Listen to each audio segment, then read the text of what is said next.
Welcome to the 100th Monkey Radio with Tom and LFE. We are recording this on June 10th of 2016. Beautiful Friday afternoon here in the great state of Washington. We had some interesting thunder showers roll through this afternoon. I mean, it just flat out poured. Yeah, springtime in Washington. Gotta love it, right? Oh yeah. If you don't like the weather that's outside, just wait a few minutes. It'll change. No, it's been absolutely gorgeous up here this spring too, and I mean everything's in green now, and just the Great Northwest is one of the most beautiful places in this country that I've ever been to. Oh, yeah. And so I'm really a lot of gratitude for being able to have the opportunity to live up here. It's good stuff. So I want to thank all you guys out there that have been supporting the show, especially since we've gone back. We've backed away from the subscription thing, and we're going to all donation process again. Your donations really help us keep the lights on here and help us to, continue doing what we've been doing. We're coming up on a complete 8 years now, and here just a couple of months we'll be hitting the 8-year mark. And oh my God, I never thought I'd be doing this for that long. But yeah, we're still having a great time with it and bringing out some great information, just like tonight. You guys know that we've been pursuing this extraterrestrial or alien card. I still don't like those terms, you know? Yeah, it just doesn't seem to fit. It doesn't say, the labels don't do it justice, because there are relatives, there are brothers and sisters. They just happen to come from a different place or live on a different planet or a different dimension. Yeah, it makes it seem so much more foreign. Yeah, the word alien is just, just the picture it causes in your mind when you hear the word alien. Alien's kind of a divisive word, isn't it, in itself? So, okay, anyways, enough of that. But, so, in light of that, we're trying to bring that in and bake that into all the consciousness and spirituality shows and thought processes that we've been, at least I've been personally going through, and bringing back in this other element, because this is a very important element to our development. And I mean, it's a reality, and it's a reality within this reality, and it is such an integral part to the way society's been developed, and that things are unfolding here, especially the last 20 years, the way things have been unfolding on this planet. That we really need to dig in deeper and understand it fuller, so that we can paint those pieces of the puzzle in for our own pictures and have a more complete understanding of what the hell is really going on here. Yeah, all different sides of the coin. Yeah. So, in light of that, and in light of the fact that LFE and I are going to be over at ECETI here in just a couple of weeks now. Yeah, it's getting close. And we have one of the speakers that are going to be there this year, and a beautiful woman, both body, mind, and soul, and has been out here on the world stage, sharing her piece of the puzzle, and really actually helped me find me personally find some significant balance between that masculine and feminine properties and energies that I personally possess. And so we have Laura Magdalene Eisenhower back on with us. And if you guys aren't familiar with her, she's through natural alchemy, sacred union, and living the entire mythological body of the goddess, Laura is powerfully creating global transformation on the Venus path. Taking on the darkest forces on Earth, Laura reveals the influence of the false matrix and conquers the hidden agendas that are affecting our personal freedom. She opens the gateways for ascension, reveals the source of ancient symbols, and brings to light the true Holy Grail. Welcome back to the 100th Monkey Radio, Laura. Yay! Hey there, Tom. How you doing? Oh, man, just so fantastic, and even better so now that we have you back on the show. It's been a couple of years since we talked to you, Laura. Yeah, it has.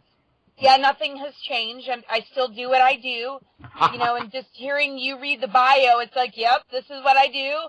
And, kind of like, do we ever get to the destination? I mean, this is the thing. It's like we're teachers or we're students. We have to have humility. We have to, be vessels for this. And that's, I guess, what I stand for. And so I'm in the process. I have to make, very uncomfortable changes because, maybe it's not going to show up the way I would have liked. But, I would like to think that I'm committed to some higher principles, while I'm also the first to admit how incredibly flawed I am as a human, and I'm doing the best I freaking can. That is very commendable for you, Laura, to be able to say that and say it from your heart, because there's so many people out there that is the last thing that they would ever do is admit that they've ever made a mistake, number one, and that they are a work in progress. And that is true for every one of us here. There's not a single soul on this planet that can say, I am not a work in progress. I'm a completed work. It's just not here. So. No, I really like what you said. We are the teachers and we are the students. That's really good. Yeah. Yeah. So I'm, constantly processing. There's, a lot of challenges, lots of targeting still. But, I'm still doing what I'm doing, and, there's great epiphanies. And if I can just grab those jewels, and, it's kind of like, when you see those nature shows and that indigenous elves, they climb up to that really, like, crazy branch of that tree just to get that, that little nugget for the mothers in the village that is going to nourish the community. It's like, I feel like whatever hell's cycles or whatever challenges and adversities we need to go through, I feel a sense of reward, and no matter how many bee stings or thorns, might get me, I feel my heart's in the right place. But right. It's hard because it's easy to react from our wounds, but I just want to, transparency is really important, and that's why, I just want to be that example, because we are all on this path of healing. I mean, this is what Chiron the Wounded Healer is about, which connects to the 13th gate, which connects to this Ascension window period, and also the balancing of the masculine and feminine. I mean, think about how fractured that true union has been. Right. It doesn't mean we have to have that perfect relationship, but we have to work the energy together as a community. Right. Yeah, I agree with you 100% there. So, Laura, we kind of wanted to point the show towards some of the. Oh, my Chihuahua wanted to be on the show for a minute or two here. He's going to get the door. It's okay. BJ, you got on the show. You're all good. So we wanted to kind of point the show towards some of the elements that I know you're pretty well versed. We've looked at as the rookie out there digging into the UFO and alien aspects of life here on planet Earth. We look out these guys look up in the sky and they see these lights or these crafts flying by, and we looked at those and said, what exactly do we have up there? And the three primary things that we came up with was number one, we have the actual real extraterrestrial beings in some form of craft, whether it is Merkaba type craft or a physical nuts and bolts craft that's flying through the sky, that is from either another planet, another solar system, another galaxy, another dimension, from some place. We have you back? Yep. Okay, well, I was just sitting here talking along, laying out the question, and all of a sudden, bleep. Oh, damn. So in a nutshell, we kind of broke down what we see in the sky, what somebody would see in the sky when they see a craft flying over is one of three things. One would be an actual alien or extraterrestrials from a different planet, a different solar system, different galaxy, different dimension, et cetera, et cetera. So the true, actual extraterrestrial, unidentified craft from somewhere else. Number two, we would have what we call, I call the embedded culture, which would be like the transferred or transformed civilizations from our ancient history, the Atlanteans, the Mu, cultures that have developed here and didn't really completely die out, but maybe they went inside the planet, or they evolved to a certain state where they went off planet, but they remained here, whether it's inner Earth or dimensionally or whatever. But there's a culture that's always been here on planet Earth, and so I call that's number two. And then number three would be that black ops card, the shadow government, the back engineered craft that we have taken and we're doing whatever out there with. So those are the three primary things, primary groups that we could come up with as far as what we actually see in the sky. And so out of those three, I think I'd kind of like to go to the embedded culture area first. What we see as far as civilizations that have evolved and gone into hiding, for lack of a better term, that have always been here on Earth, and maybe inner Earth or in one shape or form, whether it's physically inner Earth or dimensionally. Inner Earth, but have always been here and all through our whole development. That group, what can you tell me about? I mean, what type of people are living here? Group? Yeah. You're asking me what I could say about the inner Earth groups and how it relates to UFOs and maybe agendas that are working with humans on the surface and some of our galactic history connected to Atlantis and Lemuria? Exactly. I should have you asking the questions. Thank you. I just wanted to make sure I got it. That's exactly it. Yeah, I mean, it's one of those tough things because, research is the best tool. I mean, then there's intuition, then there's experience, and then, the Mars recruitment gave me the experience. Past lives, regression, going into my deeper soul journey also gave me the experience. But, that only goes so far, because we're dealing with other humans that are healing their stuff, and I don't, hear something and say, oh, okay, that must be 100% absolute truth. I mean, right. I'm skeptical to myself, and I keep a lot of things at arm's length, including, whistleblower testimony. The best thing that any of us can do in this disclosure time is to understand that, unity consciousness means we're going to bring our information together, but we're also going to cut each other a lot of slack. We might not have it 100% correct, and we might need to make adjustments, but let's at least, come together, knowing that we all have stuff to sort out, I guess you could say, dots to connect, and things that, are going to make sense based on, how those dots connect. The Nordics, a lot of people always, felt that Eisenhower turned down the Nordics and it was a huge detriment to us because he did that.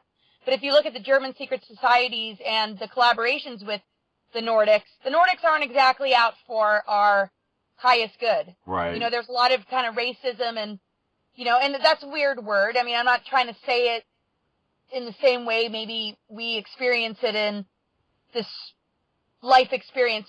All that's a programming. None of us are born racist. This, goes back into lots of cataclysms, exploded planets, refugees coming to the Earth, infiltrations from the Dracos, and deals that were made based in sort of this almost snobbery, and I don't like to say that. I mean, they're advanced cultures. Who am I to call them snobs? I don't want them coming after me like, hey, we're advanced. What are you doing? Calling me this. I don't mean it like that, but, I mean, I think we can just see it. I mean, mind control. You know, Hitler was mind control because he already kind of had that ideology or philosophy, and it wasn't a terrible one, but it opens up room for infiltration, just like when you're in a relationship. If you're running negative ego energy, or you're not dealing with your wounds, or you feel you're superior because you have more money in the bank account than, I don't know, like your friends, or there's something about your partner that you see as less than because maybe they're not physically perfect, you know, that's a part of a programming too that creates a certain level of judgment, but it's very arrogant because that being who's doing it, who the hell are they? You know, we all have our stuff. Right. So, you know, there's back-engineered crafts, there's crafts that have existed underground, there's subterranean cultures, there's, you know, off-planet elements, but mostly based in these breakaway civilizations. You know, I can't prove what Corey's saying, but I feel his sincerity, and I'm not out to debate and argue that a lot of the visitations that people have been getting are from subterranean cultures, or those that fled underground when, you know, there was the Lemurian Holocaust, I mean, or the Atlantean cataclysms. You know, the root races of Atlantis and Lemuria are actually different than the original Atlantis and Lemuria that existed on Tara, a higher Earth energy that's dimensions 4, 5, and 6 that actually collapsed into this lower harmonic universe, creating a whole new Earth as we know it, but a much lower density. And that's when we didn't have our full strand DNA capacity, and we've been sort of sharing codes and trying to unify, but with these massive targets, these dark technologies that have been infecting the grid lines, the Earth grids, and our DNA, and then, of course, the belief systems, the false flags, the religions, the governments, and all these things that have created dependency and disempowerment. And so when we think of crafts, we're dealing with 22 different species at least, hundreds that have been interacting with the Earth, but the 22 Alex Collier and Corey Good have talked about, we have 22 ET genetics, you know, that we're operating from. But there's hundreds of different extraterrestrial groups. They're all very curious about us because, you know, it's like, you know, a bunch of grandmothers or godparents, you know, watching a child grow up, but then there's a bunch of bullies watching also, you know? Right. So are you saying, is there an actual fifth, sixth dimensional overlay right now on planet Earth where that has, I suppose fifth, sixth dimensional, if it's that foundation for a reality, that it's like heaven, right? Is that an actual reality overlay here on Earth right now? Well, you know, supposedly the 5D Ascension timeline got hijacked. So what does that mean? Well, when we look at the 5D, you know, let's look at the chakra connected to, you know, the number 5, which is the fifth chakra. You know, when we look at the fifth element, or anything connected to the number 5, it connects with the ether. It connects with the elements that integrate with earth, air, fire, water to create alchemy, to shift our physical, you know, reality, you know, turning the lead into gold, you know, on a very organic level if we allow ourselves to do the soul work. So a 5D ascension being hijacked means maybe not everybody's done their inner work. Now there's been Ascension Plan B, or sort of this rescuing of that timeline. So, and some have said that we're bypassing 5D. I don't know how that's possible. But to me, it's like, you know, we're multidimensional, period. Each human's going to experience different dimensional levels at different times. But the thing is, you know, we want to be integrated. We want to ground the energy, so we're not bouncing back and forth between the lower chakra realms, you know, and these sort of more advanced realms where, you know, we only experience it when we, you know, take a psychedelic, or, you know, have a mystical experience, or, you know, hook up with somebody that we have a spiritual bond with, you know, where we can enjoy that energy together.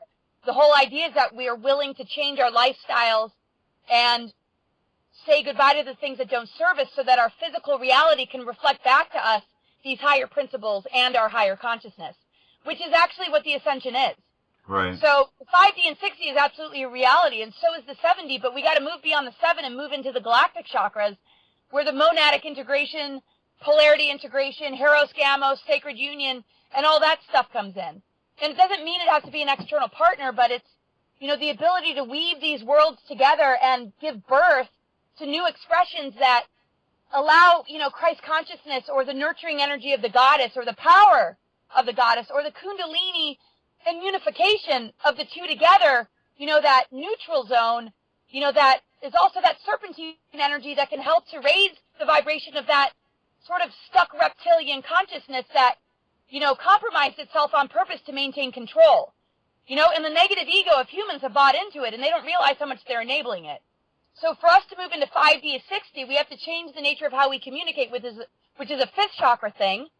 That creates the alchemy, which means we don't have to have this hijacked ascension energy. We just have to be willing to speak the ascension into reality by energizing it, by embodying it, by, making whatever necessary changes we need to make. And then we move into, a reality where we can see spirit more clearly. We're functioning from our third eye, but, the masculine and feminine is very linked with the sixth and seventh chakra. There's magnetic energy and electrical energy, and how that connects to our DNA and the earth grids is all a part of these chakra initiations.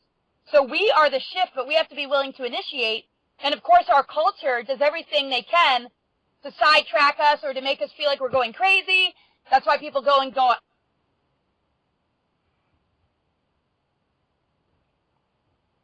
Uh-oh, you cut out.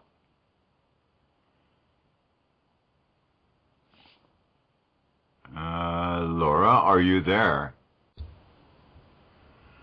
All right, guys. Well, let us explain what all these little cuts and pieces of recording are here. We are now recording this a couple days later.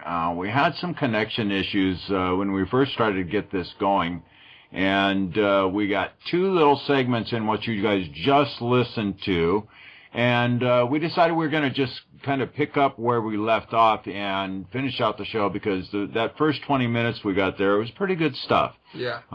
We didn't want to, go over ground again. So we're going to kind of pick it up where we left off with here with Laura Eisenhower, and we are talking about that the 5D timeline, and it had been hijacked at one point, and we are kind of like in the second iteration or third or fifth or whatever iteration it is of the 5D timeline, and we're getting back on track with that.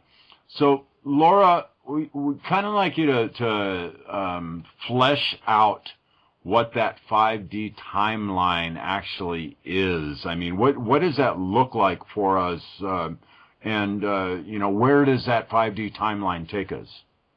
Well, when we sank into the first harmonic universe, dimensions 1, 2, and 3, way back thousands of years ago, we had collapsed from a higher dimensional Earth energy, which was actually dimensions 4, 5, and 6. That's where the original Atlantis and Lemuria were. So if we look at the energies of Atlantis and Lemuria, it's very similar to like the right and left brain, or just, the balancing act of the masculine and feminine. One of the planetary bodies in that harmonic universe was Tiamat, the dragon queen, who was in this balance with Apsu. And that's mythological. I mean, we can look at the mythologies, and it gives us a little bit of wiggle room, whereas science, it has to be fact. So we can put sort of the two together and do our best like an archaeologist would, as one tries to piece together stories of the past and, what it's, meant for us on a DNA level. And, but, after I've done so much research and I've had a lot of experiences. So what I share is sort of based on that. I wouldn't say that I pick out any particular person, but I connect a lot of dots, and I, look out for the information that matches the theories and, just the theories and, experiences that I've had. Right. So if we collapsed in this lower harmonic universe, we're in a much lower density. And when we collapsed, Tiamat had exploded, and the whole 4, 5, and 6 dimensional Earth,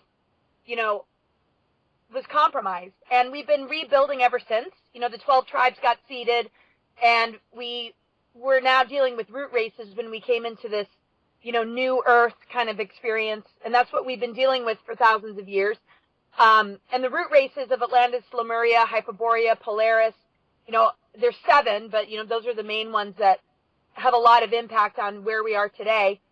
We're dealing with memories of cataclysms and holocausts and, things connected to those advanced cultures that were based in the root races. And the root races are meant to share, DNA codes and different strands in order to rebuild the 12-strand DNA. So when we fell from this higher Earth energy, we had the capacity to carry that higher DNA or that more advanced DNA. And so when we look at the 5D timeline, we're looking at sort of the window period where we should be successful and able to kind of graduate to the next level or get ourselves back.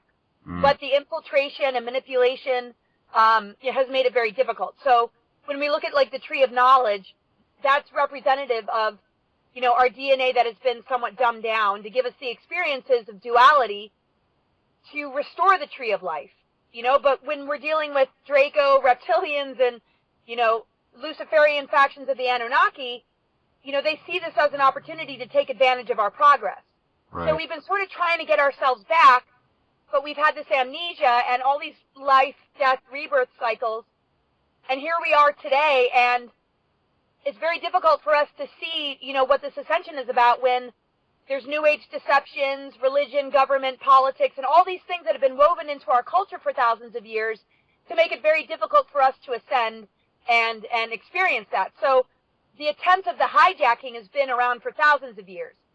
So what are we restoring? The warrior energy, in all of us is saying, hey, we're not going to just walk into that transhumanism agenda or allow, this infiltration to rob us of the deeper soul journey or our ability to heal the earth grids or, synthesize the DNA of the masculine and feminine and do the alchemy connected with the 5th element, which is the ether. But it has to come through our voice, which is our 5th chakra. For us to create alchemy, we have to be able to energize it and speak it into reality. It's similar to an author or, we have to be the script writer here. Right. But if we allow ourselves to get locked into this other stuff, then we're not writing a script that's based on our divine blueprint. We're writing it based on the programmings and propaganda that's leading us into an artificial timeline. So there's the hijacking, but we are rescuing it by recognizing the game being played and giving it more of a voice, which is what your show does, what my work does, and what many of us are out there doing. Gotcha. Yeah, that actually brings more clarity to me in understanding that that 5D timeline for myself. So, that shadow element, for lack of a better term, I guess the shadow government or the shadow element, we kind of started this show off talking about the subterranean cultures or the inner earth cultures that are the embedded cultures that are here, and how they're influencing our society today.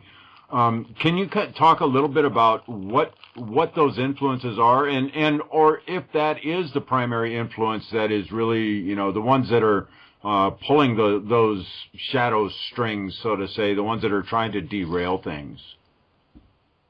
Well, when we sank into this lower density, there were inhabitants on this planetary body, and there's been a lot of exploration, between all these different earth energies, which are like, levels of our consciousness.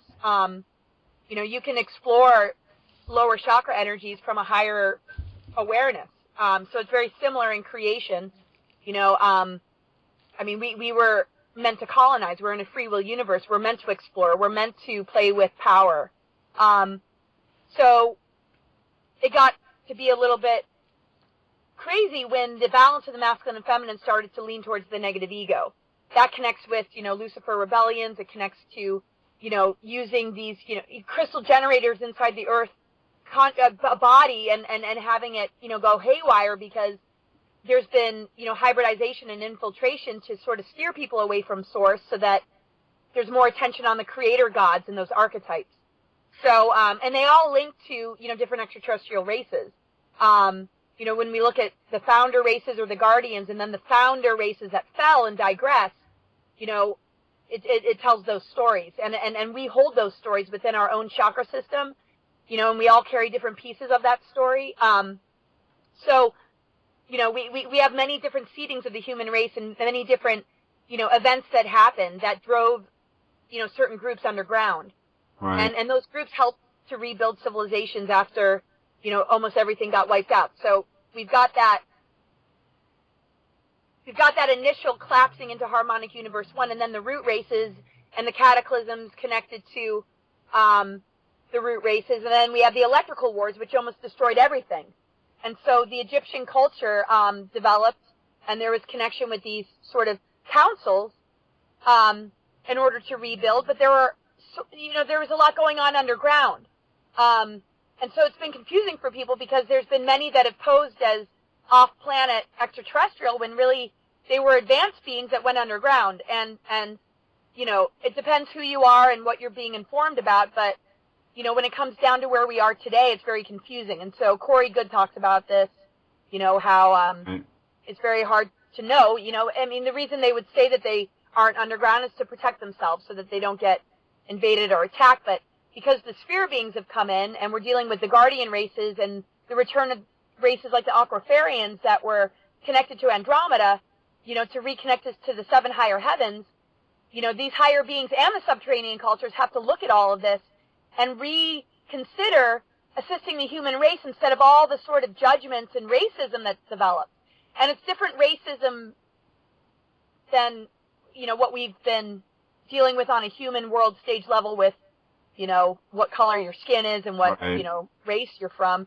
It has a lot to do with them feeling like, we're diseased, we've been infiltrated, we're sort of like a virus. And it's understandable to a certain degree, but to align, with certain beings or to, these secret societies doing everything underground to create this sort of outer facade of world wars that we never really won, giving us a false sense of reality, that alone is criminal. So whatever they're judging about us, they're sort of shooting themselves in the foot by carrying on a path of, deception and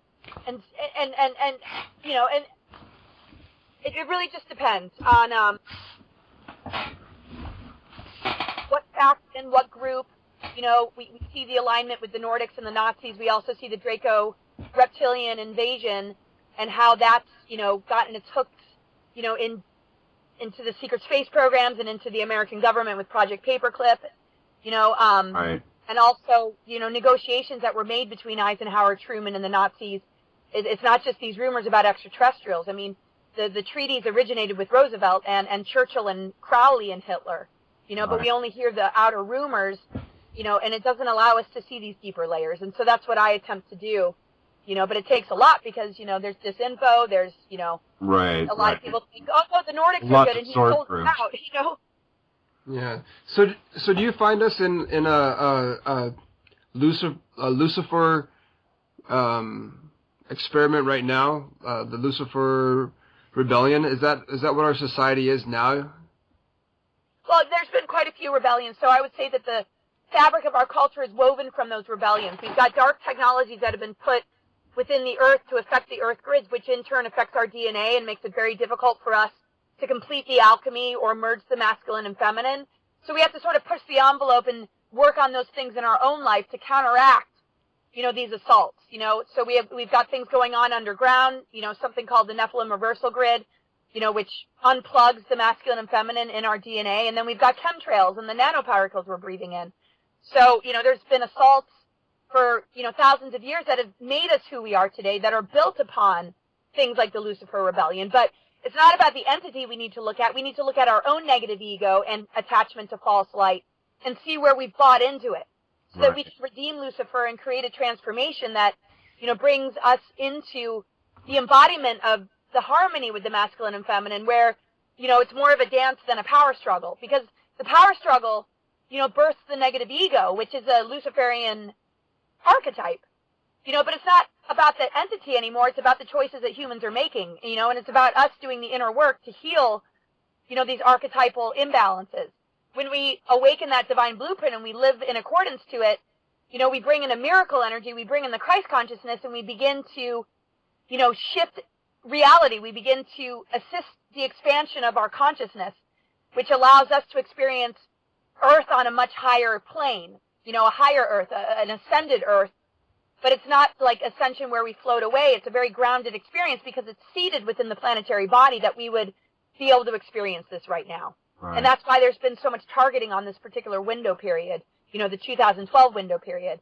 Right. And the Mayans understood the Venus transits and all these different things that were helping us to move into this place of awakening. But, we see the targeting and we see the distractions and we see the false flags and, the things that we were raised with, in television and media that makes it all that much harder.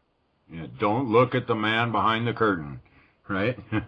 So I'm just, something that keeps popping into my head about all of this is that it seems to me like there was just a massive loss of knowing, a massive loss of truth at some point. And it's like, it's almost like the reincarnation cycle. When we come back in here, it's like our memories wiped clean. We have to, there's a lot of things that we retain intuitively and come naturally to us, et cetera, et cetera. But it's like the learning process is begun over again. Was the, this, through all these different rebellions and trauma in our solar system and on this planet, do you see it as a rebuilding of our knowledge and a rebuilding of the truth here, and maybe a whole ton of misunderstandings and misconceptions and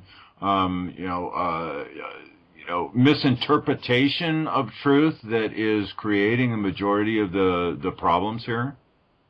Yeah, and we gotta, look at our own lives. I mean, look at the traps our own negative ego can pull us into. And we don't necessarily see it as such. We might be tempted by some reward that somebody promises. We might, get lost in what our senses tell us. It's similar to being hungry and choosing a Big Mac over, something, really holistic and nutritious. I mean, we always have certain biological things that we're going to be triggered to experience.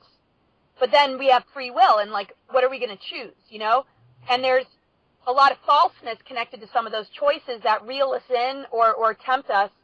It almost sounds biblical, and I'm not religious. And then there's things that, can appease the same sort of cravings, but without the ramifications, whether that ramification be on a health level or the destruction of a relationship or our own personal sense of identification. We have a conscience, there's things Right. that are going to keep us up at night. But there's also things that can keep us from those processes because it rewards us for sort of being led astray. And we get caught into the matrix and we get plugged into the matrix. So it gets confusing because there's natural detox processes that will help us to connect more with Mother Earth and, true ascension on an organic level. And there's certain things that, are going to increase that false light because in a sense, we're making, a deadly agreement that will give us instant gratification, but not in the long term. And that's the trap of artificial intelligence and transhumanism. It might promise some sort of utopian future or these advancements in science, but, it eventually destroys all biological life because it imitates everything. So the organic initiations are traded in for, allowing ourselves to stay dumbed down as we believe we're being taken down a different road where we're advancing or improving upon things or healing things that have, fallen out of whack, when in actual fact the agendas, are all about creating the problem solution similar to the war on terror. Right. And those that are, I guess you could say, promoting this are operating from a false sense of reality as well. But they're so removed from the deeper soul journey and being able to handle kind of the adversities and the blessings, it's running away and running away and running away till you have nowhere left to run but, back home again. And some people don't do that or have that opportunity, and they end up becoming Greys or EBEs, and they end up abducting themselves to get the genetic material to counteract or restore and make up for those decisions that we're being faced with now. Right, right. You know, there's so many people that I agree, I understand exactly what you're saying there. People get so far down the wrong road that when they look back up and say and realize that they're on the wrong road, sometimes they're so far down it that they see no way to ever get off of it. So they just throw themselves full force into the path of personal destruction. And we can see in our micro world where we're a living example of that. Exactly. Challenge, you know? Yeah. We see it in relationships. We see it in the way we handle our health, or maybe the way we raise our kids, or the way, you know, we use resources, you know, money. You know, are we going to invest in materialism, or are we going to invest in holistic healing and our well-being and our ability to connect with nature and work with the abundance of nature to actually, you know, experience the upgrades we need? You know, when we plug into something else, we're agreeing with sort of the vampiric system, and then then people find that they have become energy vampires. But all of that is disguised, you know, and that's what we see in magazines and television and these things that, you know, actually damage self-worth and self-esteem, you know. But it's also promote an outer facade that ends up crashing. And when that crash happens, you know, we either wake up and go through that dark night of the soul journey and heal and transform, or we get further and further into the trap of digression, which is, you know, what these races and Greys are actually showing us, because they were enslaved by the reptilian agenda in the Orion Wars. There's a planet called Apex where similar scenarios happen, where they were engineered. The tall whites were engineered from being tall Nordics. And so in a way, when we get beyond time and we look at the larger picture, we have a lot to learn from these beings, and we have a lot of warnings that come with what we're seeing, but we're not taught to see it in that light. And we get further down the road of the very thing that we're trying to wake up from, you know, and it ends up being this self-fulfilling prophecy, or this loop that, you know, we get snarled into. Right, right. The rabbit hole, the proverbial rabbit hole. Yeah, and there's, you know, I've experienced this in my own personal life, where things were, it was really, really hard to turn around and to say, Tom, you're wrong, and, you know, admitting to myself that what I was doing was wrong, and having to, you know, serve myself up that serving of crow. Actually, I got to where I actually kind of like the taste of crow now. You know, I don't mind eating it anymore. When I know I'm wrong, I've gotten to a point where I would much rather now, you know, nip it in the bud ASAP and get back on the right path than to watch myself spiral out of control. And it's hard to watch others go down those paths and not intervene in some way, shape, or form. And you know, learning the subtle art of subtle intervention, I guess is the right way to put it, has been I guess that's been one of the biggest learning things that I've done in the last 10 years is learning how to help others without pushing them the wrong direction. You follow what I'm saying there? I mean, it's so easy. Yeah, and that's where, you know, the humility and being an example comes in. You know, I don't really help people when, and you know, and this is an everyday thing. I'm a work in progress like anybody else. I don't see where I'm benefiting anybody when I act like I know something they don't. Right. You know, there's a way to word things that doesn't put a person on the defense or makes them feel undermined. I mean, how can we possibly help anybody if in the process we make them feel small or stupid? And, you know, and who are we to really know just because we got a download of wisdom when tomorrow we're going to be presented with a new challenge that God only knows.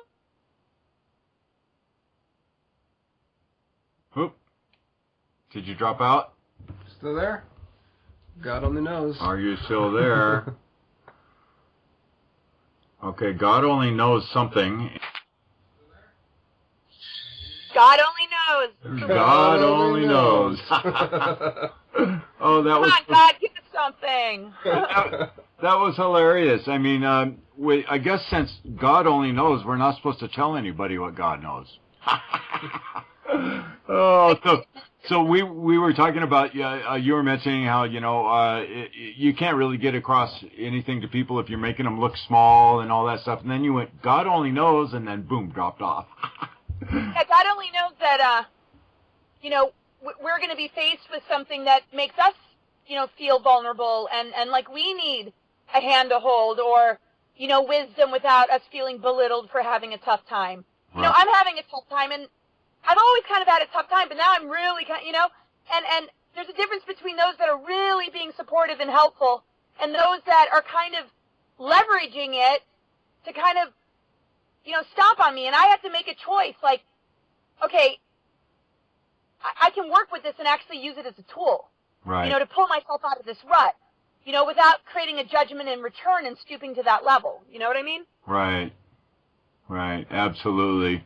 There's definitely a right way to respond, not react. Right. I mean, when we really pay attention to what we're putting out there, especially in times of turmoil within our own lives, we really those are the times where we really have to be aware of what we're projecting out into the world because of the heightened energy, the heightened emotion, the impassioned confrontations that we have in times of turmoil.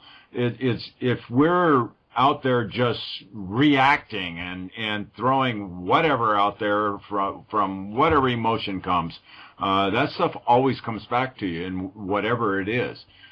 So I know that, well, here's a good example of a way to respond versus a react. A few years ago, I was walking out, it was the middle of the winter, I was walking out my front door to go to work, and walking down the stairs, and I slipped on the ice on the steps. My foot hit the concrete below and slipped out from underneath me and hit the foundation of my house, and I heard my ankle go crack, and I broke my ankle. And instead of saying anything like, shit, ow, damn, or screaming, or putting some crappy stuff out there, first thing I said was, okay, where's the silver lining in this? And I learned a lot about myself in that reaction versus or that response to the situation versus the programmed reaction. And that's I credit that. No, that's a huge point. And I say this, adversity has been my greatest teacher. And I don't know if that meant that I was going to bring more on. It doesn't matter. It's a blessing. Like, first of all, it helps me to see who my real friends are. It helps me to value maybe the wisdom that others are reminding me of that I once gave to them. And maybe it's like a whole new thing that I've never even experienced before that, will inspire me as an artist creator to shift my future accordingly because it represents on some level an epidemic in our human culture that needs to be looked at. So it keeps one's eye on the ball because, we can't take it all personally. And if we do take it personally, we need to do the inner work and ask ourselves, where are we allowing it to plug in? And how can we shift that receptor to be able to actually give the thing plugging in a reminder of what integrity means? So I bless the adversity, and I have no issue at all with it. And if we can hold that perspective, I feel we're in good shape. But, at the same time, like, sometimes I feel like I'm an undercover agent, code name, like, fuck up. Like, things aren't going, like, maybe according to plan, but, it also helps to reveal certain truths that need to be revealed. And I'm okay, playing that role. I'm used to it. It doesn't mean that I'm consciously doing it, but I'm okay being that person that, walks through, a certain level of challenge, as a single mother, as somebody who, carries, a famous name without a trust fund to match it or without, agreements that, but there's rumors and there's projections that, and I'm okay with all of it. And I see the love and the unity that comes from people really being able to see clearly as I like to hold space for seeing who they truly are. Right. And in a way that is unity consciousness in a leadership role. It's not me and it's not anybody alone. It's all of us together, really taking responsibility for the deep wounds in our culture. And we each carry a bit of that story. Well said, Laura. Yeah, that's and kudos to you. I mean, I've seen that within you myself already, just through the years that I have known you, and that's one of the things that I do admire about you and the work that you do. I mean, you're real people, and you are not afraid to show your realness to everybody out there on the world stage, which brings so much more impact and reality to what you do share with people. So yay! Well, thank you. I appreciate that. Thank you so much. Yeah, absolutely. So back to this story that's been woven on the planet here. Now, we've got these elements that are pulling strings, and we've got us out here. When I say us, I'm talking about those in the conscious community, the woo-woo world, even some of the loosely organized religious world, that are actively working on setting things straight, on bringing truth forward, on sorting out this chaotic and destructive path that the planet's been on, bring about a more sustainable culture for us, that's it right there, bringing about a sustainable culture for us so we can grow, thrive, and express ourselves on this planet. Now, I guess that's that proverbial good versus evil battle that's been going on here forever. As we're out here doing our woo-woo stuff, what do you see as being the most effective things that we can do, not both personally on the personal level, and what can we do to contribute on a collective level? What a beautiful question. Well, on a personal level, it starts from the minute we wake up. The quality of our thought forms, our sleep, what energies are we holding or attaching ourselves to? What are our fears? What are our anxieties? Let's drop the judgments about them and allow them to serve us, allow them to help us to open up doorways instead of get in this sort of new age deception of, oh, that's bad, or, and it's like, well, you judging it is a form of fear, and the thing is, fear means there's certain aspects of ourselves we haven't awoken to yet, because we wouldn't feel fear unless there was a part of us that was half asleep. So it's actually a great tool that we can work with. So same thing when we look at chemtrails. We can look at it and let it crush us. And yes, there's going to be many who wake up to this agenda, and that's going to be maybe one of the first layers they have to move through is anger, resentment, anxiety, like helplessness, and a lot of questions. And that's fine. Like, embrace the process. But when you get to the other side of it, you can look at it and say, thank you for reminding me of how powerful I am, because that agenda wouldn't exist unless there was something about you that was threatening, and so let's focus on the thing that's threatening to them instead of get wrapped up in, the assault and the targeting of that, but let's not deny the processes that will help us to get to those breakthroughs, because without allowing ourselves to process, it ends up going into the denial zone, it ends up becoming an energy block, it ends up also contaminating our elements, because, we bought into the fact that we're at the mercy of this and we're victims to it. So, I would say embrace the processes, embrace all your elements, don't get caught up in belief systems that keep you from being authentic. If you need to, be a lava that explodes, a volcano, go for it. If you need to be a monsoon season, it's like, no matter how many tears, it doesn't matter. The judgments are what actually creates more of a problem than anything. We can't establish balance unless we allow ourselves to fully experience. So I would say that, and then on a larger level, screw these elections. Like, call Hillary. I'm calling Hillary Clinton out. You know, and I'm going to do as much as I possibly can to help educate people about, you know, the abuses that Kathy O'Brien endured. But also exposing trauma-based mind control and MK Ultra and all these different projects and all these different things that happen within the Illuminati. So, okay, I've picked my thing on top of a whole spectrum. People don't need to do that to be effective or to be in their mission, but, you know, support and energize the things that you know will make a difference to the planet, you know, and everything is a relationship. You know, we're in relationship with creation, we're in relationship with ourselves, we're in relationship with, you know, anything that we, you know, put our attention on. And we also can say goodbye to certain relationships, and that's what divorce is, that's what ending agreements is. You know, so take a good hard look at what you want to energize, what is worth your while to invest in, and what, you know, needs to be divorced because it's either an imposter, it's either deceptive, or on some level it doesn't serve your greater well-being. And if you're not sure who's who and what's what, you know, there's people like us out here trying to do our best to educate. And you know, I do session work, so, you know, it's also about holding space for the processes so that, you know, we can get to a place of discernment and our psychic abilities and higher spiritual abilities, which will protect us and keep us from the danger zones. But if we don't exercise that muscle, it's going to atrophy. Right. Absolutely. Absolutely. Yes, the whole process of keeping yourself, oh geez, wow. I just had something just fly through my head and just wipe my brain clean. Oh, I hate it when that happens. Yeah.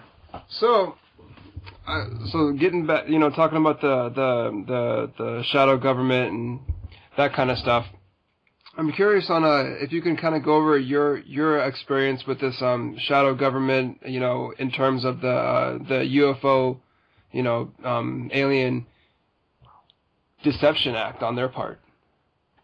Well, there's, you know, we're not just talking secrecy about UFOs and ETs. I mean, the secrecy is in order to implement an agenda that when they're ready to disclose it, it's because the agenda or intention behind the agenda connected to constructing an artificial timeline and moving the trajectory of the human race down a road that's not, you know, in service to them, but more feeding the parasite, you know, where, you know, it's a New World Order scenario.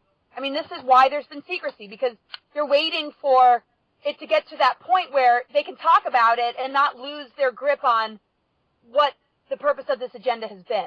If they let us know too early, we could have shattered it early enough. Luckily, because of whistleblowers and those that have spoken out, we've been able to crack the foundation before, you know, it's been an established reality, you know, that people accept as reality. I mean, I think people know the 9/11 timeline, Armageddon, things connected to off-planet civilizations.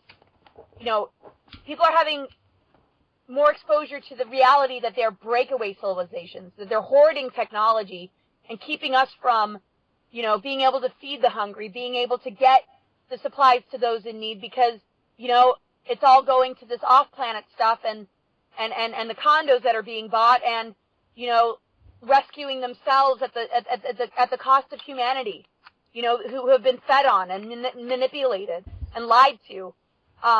So, you know, what it all comes down to is, what are the crimes against humanity, and let's bust that. And then, you know, let's understand the true nature of the agenda, the history behind the agenda, and let's all, you know, work together in unity consciousness to, you know, get away from the parasitic negative ET agenda and begin to align with our space brothers, our sisters, our galactic family, you know, and those beings that have a connection with our higher self. Because they're a part of us. You know, the word alien, they're not so alien. You know, we're either going to align with negative ego beings that keep us in duality and in a place of disempowerment or misuse of power, or we're going to flush ourselves of those, you know, programs and align with something that's going to create a beautiful transformation and open up the doorways to the fact that we've been on a multidimensional planet since the beginning. You know, but it's an initiation into, you know, what's within us and what we hold that's going to allow us to experience the shift. And in doing that, we heal the galactic wars. We heal the imbalance because, we're being asked to face it and be the agent for change instead of expecting something else outside of us to do it, and that never works. Right. That was kind of bizarre, by the way. I had something just flutter through my mind and just like blank me out. What a trip. So one thing that I've noted is that even those that are deeply embedded in what we are terming the shadow side or evil, the people that are doing things that, at least from my perspective and my personal estimation or judgment, are evil. When you actually talk to these people, the majority of them, and this comes from a lot of compartmentalization, but the majority of them are fully entrenched within a belief structure that makes them feel as if they are doing something that is completely righteous, and what they're doing is ultimately for the best and highest good. Even though from a larger perspective and a broader view or more informed view of it, someone from the outside can see the manipulation and the compartmentalization that's going on that has put them in that place. So that's what I'm seeing so much in, even in the lower ranking of this structure that's here, say our government officials type thing, the ones that are really don't know what's going on. They fully believe that what they're doing is good and is for the best for society. So I guess that's what we're doing out here now, Laura, isn't it? Is we're trying to expose that sort of thing and to shed some light on that sort of thing, so that maybe those people that are under the deception and under the false pretenses of righteousness actually see a broader truth or a bigger picture and are able to right the wrongs that they are perpetrating themselves. Well, I'm so glad you bring this up, and that was the deal with the Mars recruiters. And I noticed this. I'm like, most of these people are well-intentioned. They've been convinced that what they're doing, is helping the human race, and what they're trying to bring me into, they think I'm, the weird one for not going along with it, because I was sensing other layers. I was sensing, kind of like, showing up somewhere and there's some responsible for, that extra ingredient that got put in the punch, but then everybody else who's drinking it, some are in the know, like, hey, we just spiked the punch, and other people might have no clue, and all of a sudden they're going through this experience and nobody is helping them. They're not prepared for it. And I don't know how I'm, like, relating this to... Now it's like, are you referring to the electric Kool-Aid acid test? I'm like, I guess. That's my metaphor. But I mean, the thing is, it's like, there's different levels and layers. There's those in the know. There's those that have been brought into it and are led to believe they're special for it. And then there's those that are being given a task that they might question, but, at the same time, the person they're referring to, has been put in a particular position to kind of handle it or guide it, and then we hear the term handlers. Right. So, there is compartmentalization, no doubt. There are a lot of well-intentioned people, and we're doing them a favor. So, yeah, they might not like it at first. They might not like the whistleblowers at first. They might think it's all crazy. But, as one exposes and, you can really see things for what they are, and you can see the reaction to considering what those things are. There might be defensiveness. There might be life threats. You might even find yourself almost killed, for beginning to wake up. And then we hear stories about whistleblowers, many who don't make it. So, there's many different layers. And the well-intentioned ones are going to be the easiest. The ones that know that they're working with the well-intentioned ones that are aligned or collaborating with an off-planet entity that only really knows dark and manipulation and aggression and, all these different things. And it's not going to want to wake up. I mean, that was part of the Lucifer rebellions, is that when they tried to heal some of these lower extraterrestrial forces, they were like, we don't want to heal. They traded their DNA to be the controllers. They don't want to advance themselves. They don't want anybody incarnating into their lines to help heal their lines. And so those technologies were put in place to prevent this mass healing, not just for them, but it ended up being a targeting to, humanity, because if humanity is able to heal, then there's a tipping point. Then there's, then it's impossible for them to be on this earth without it getting real uncomfortable. And that's kind of what's happening right now with the Dracos being quarantined, is it's very uncomfortable as the light codes are coming in and as, people are waking up and releasing and emanating the divine blueprint. It's like kryptonite to them. Right. So, those in the know just need to, they'll get there, because those in the know have already established a certain level of integrity. They might be, wonderful husbands and partners and fathers, and they might have a beautiful garden in their backyard, and they just show up for work, and they're being convinced it's a good thing, and then, maybe they'll, connect to something authentic in a whistleblower or somebody like us and think again, because there's already like a musical chord that's playing in them that can handle it much more so than the person that wants to hide it from them with all the, tactics that they use. So once enough people recognize that they're serving the dark side without realizing it, it's going to have a chain reaction, and that's the challenge we're up against right now, I would say, is getting those that are well-intentioned to really see the larger picture and the truth.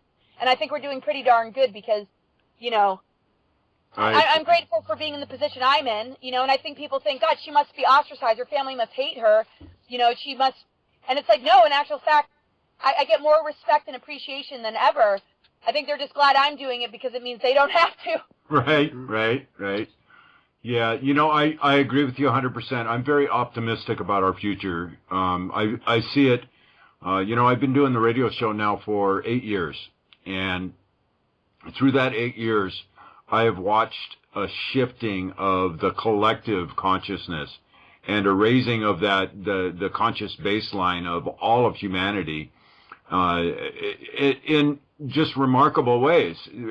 Things like these conversations that we're having tonight are not something that everybody is just going poo-poo on.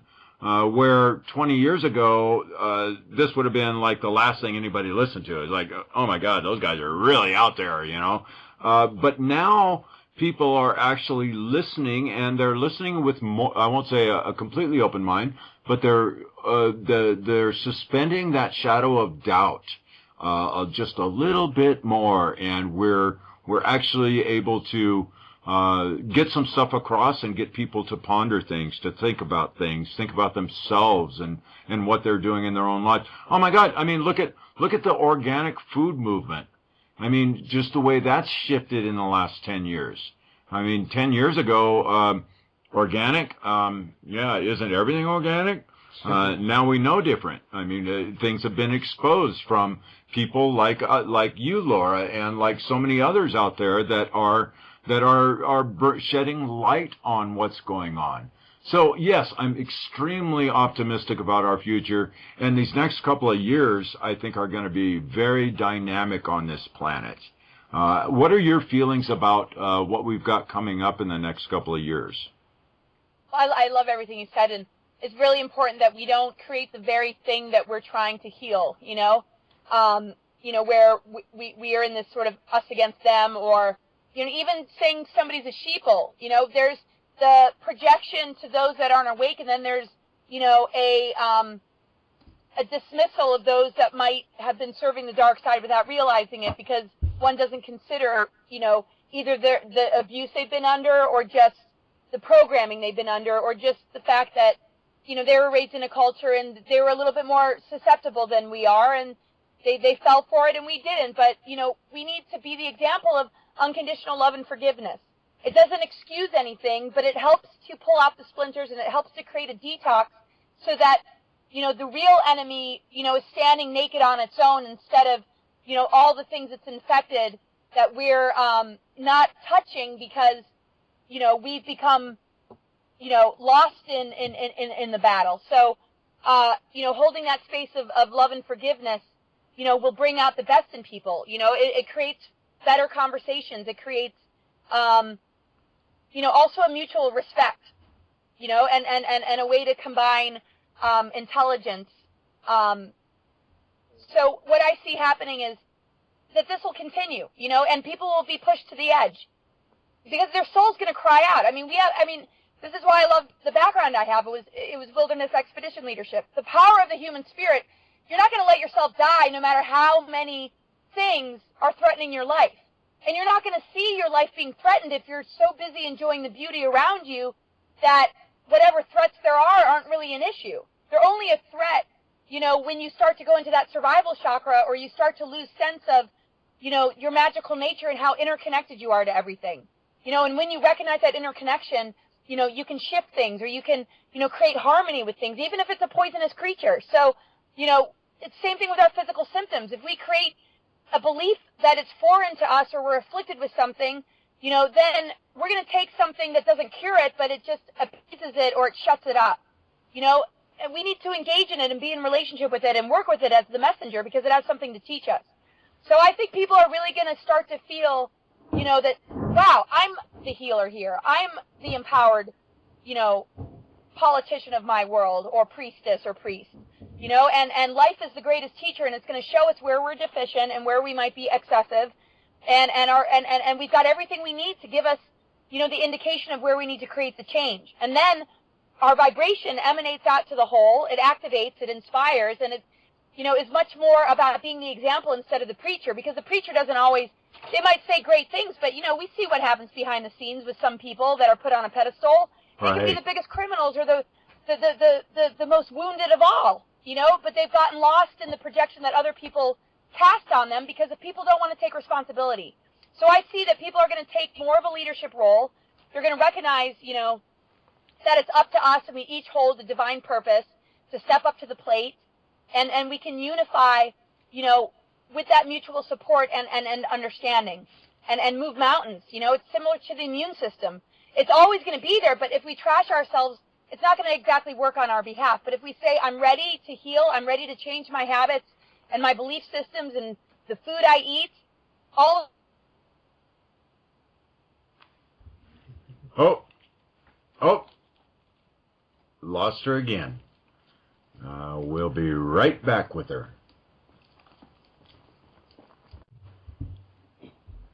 All right, we're back. I apologize. Ever since I moved, internet has just, I've never experienced such issues. I'm sorry. No worries. This is good stuff regardless. Yeah. And, I don't mind the minor interruptions here at all. What we're getting out here and what's being said is well worth the minor interruptions that the great internet has to throw at us. So. Oh, well, thank you. What was the last thing I said? Oh. You're talking about the food we eat. Yeah, you were talking about what we put in our bodies, et cetera, and how we can transmutation, blah blah blah blah. What? Yeah. I'll just jump in and say, everything's energy. Right. We don't want to put so much pressure on ourselves to be perfect either. We got to eat the best food, and we can't screw up, and if we screw up, we're flawed and we're not worthy. That's all, a part of religious programming. Hold on a sec. I don't know. It's about divine innocence. It's like, just like a child. We can fall down and get back up again, and it's okay. We're doing the best we can, and we're up against all sorts of things that are kind of working against us and doing everything to kind of steer us in a direction that, would, be an issue. So, there's three different things. One's either in denial, one's either conscious, or one's going overboard to the point of, that being another imbalance. So, Okay. It's a balancing act that we all need to be conscious of and aware of, and I see that the future is going to, I think people are really going to recognize that. Right. And the trappings, because there's something deep in our soul that does not want us to go down an artificial timeline, and I was saying, when I was in the wilderness, you see the power of the human spirit. You're not going to allow yourself to freeze to death. There's something in you that's going to generate warmth or allow you to be guided to things that will enable you to stay alive and thrive even. Right. But if there's a dismissal of life and, sort of a negation of that connection with your soul and with nature, you're either really just wanting to exit and get the hell out of here, which I can relate to at times, or much more so than this other one, or, you know, a person gets further immersed in the matrix and addicted to all that, and they seem to forget that there's a certain self-righteousness that comes along with it, and then they start to judge the people that really have addiction problems because they feel cut off and not heard, you know, while they're, you know, supporting a addiction matrix. You know, there's many forms of addiction. So I think people are going to detox and wake up, but it's on an emotional, spiritual, mental level, not just physical. You know, there's a lot of people, oh, yoga, health food, green foods. It's like, great. Now detox your mental body from mind control. Detox, you know, your spiritual energies from belief systems, you know, that, you know, create sort of this hierarchy or division or self-righteousness or ego that, you know, isn't really honoring the need for humility and receptivity and connection to the mother. Right. Well said. Well said. Wow. Good stuff, Laura. Good stuff. I just love you. You're just awesome. Oh, I love you too. And it's funny when the call drops. It's like, oh my God, did I really get that out? And I can still see the little minutes going by. No, we'll, you got it out. You got it out. I think you made your point quite well. And, you know, it is so important not to beat yourself up when you do make a mistake and you realize that you've made a mistake. You know, when we know better, we do better. And, you know, I've made some whoppers in my day. So, I have to forgive myself first because, you know, I can't expect forgiveness from anybody else unless I can forgive myself. And I know that we are creators 100% of the time. So when we do make a mistake or we do something wrong and we become aware of it, we can't beat ourselves up because in the process of beating ourselves up, we're actually projecting out there into the universe, and we all know what happens then. So, I just love that you said that. I mean, I would rather, and this is the truth about my life. You will see me crying in like sadness and being apologetic more than you'll ever see me try and uphold a facade.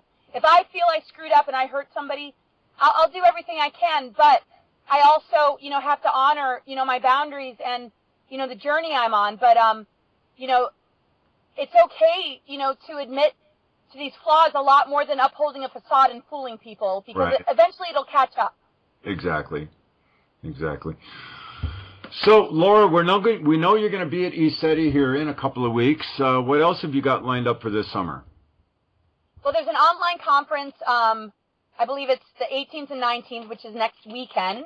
And that is, you know, something I'm promoting heavily online, so you'll see information on that.